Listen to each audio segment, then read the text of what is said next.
gente vai entender o que é o planejamento sucessório, um processo que organiza a divisão de bens e patrimônios para garantir uma transferência tranquila aos herdeiros. Quem explica o tema são as advogadas especialistas, a doutora Caroline Fernandes e a doutora Kelly Gondim, porque está no ar o quadro Seu Direito a partir de agora.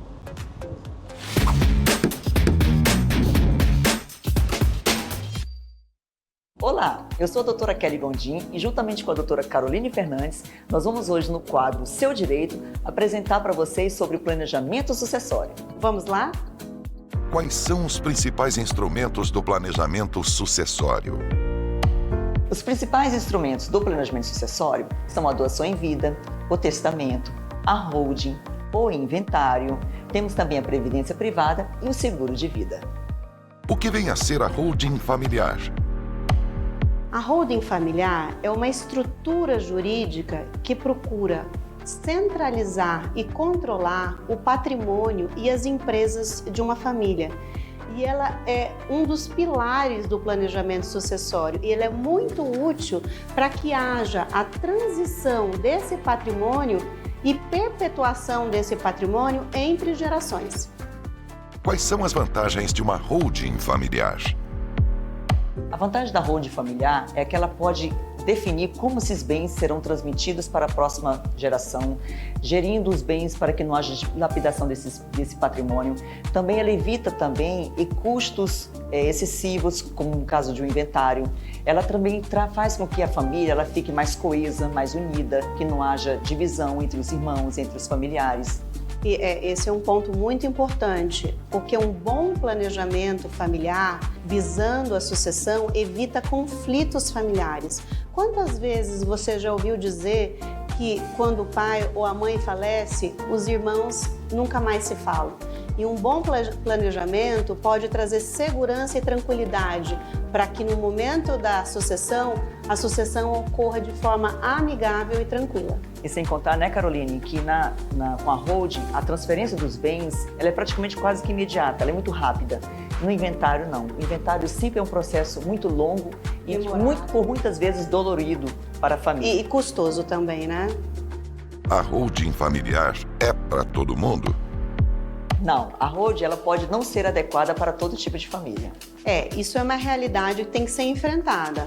A holding tem uma estrutura empresarial, então ela talvez não seja adequada para todas as famílias. E para a gente saber se ela é adequada ou não, precisa fazer um estudo de viabilidade, entender a realidade dessa família, qual a vontade do patriarca, da matriarca, qual o volume de patrimônio envolvido e depois dessas questões analisadas, é possível dizer se a holding é adequada ou não para sua família. Então o inventário é um péssimo instrumento sucessório? O inventário ele pode ser complicado quando não houver um planejamento sucessório anterior. Por quê? Porque quando não há esse planejamento e houver o falecimento de uma das partes ali do casamento, todos os bens eles precisam ir para inventário. Nesse caso, há um alto custo tributário, com o pagamento do imposto, há também custos do judiciário, custos de honorários advocatícios. Então isso pode levar a uma expressiva perda patrimonial, que é uma coisa que os patriarcas eles nunca querem, que sempre querem proteger o patrimônio. Agora, quando existe uma vontade do patriarca e da matriarca de não fazer a sucessão, de suceder os bens em vida, o inventário é uma forma possível. Se a família for bem organizada, tiver condições patrimoniais de arcar com o imposto, é uma saída possível. Não é a melhor dentro de um planejamento, mas é uma saída viável. E como funciona o planejamento sucessório na prática? Na prática, o planejamento sucessório é da seguinte forma: ele não é uma receita de bolo porque não é igual para todo mundo. Cada família tem a sua história, tem o seu patrimônio, grande ou menor, tem suas especificidades. Por exemplo, a holding ela é mais indicada para as famílias que têm patrimônios mais expressivos. Então, e aquelas famílias que dispõem de patrimônios de médio e pequeno porte, existem outras opções, que seria a doação, o testamento. Então, tudo isso precisa ser analisado caso a caso, dependendo das necessidades e das possibilidades de cada família.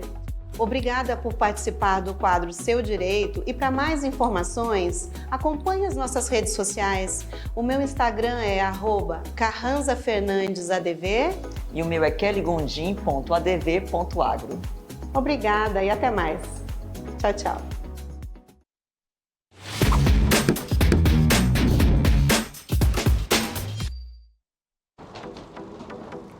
Então, como vocês viram, né, as nossas especialistas esclarecendo pontos importantes. Se você ainda ficou com alguma dúvida, pode entrar em contato, então, diretamente com elas. Essa é a nossa forma de tentar esclarecer para que você tenha acesso aos seus direitos, mas também saber sobre os seus deveres.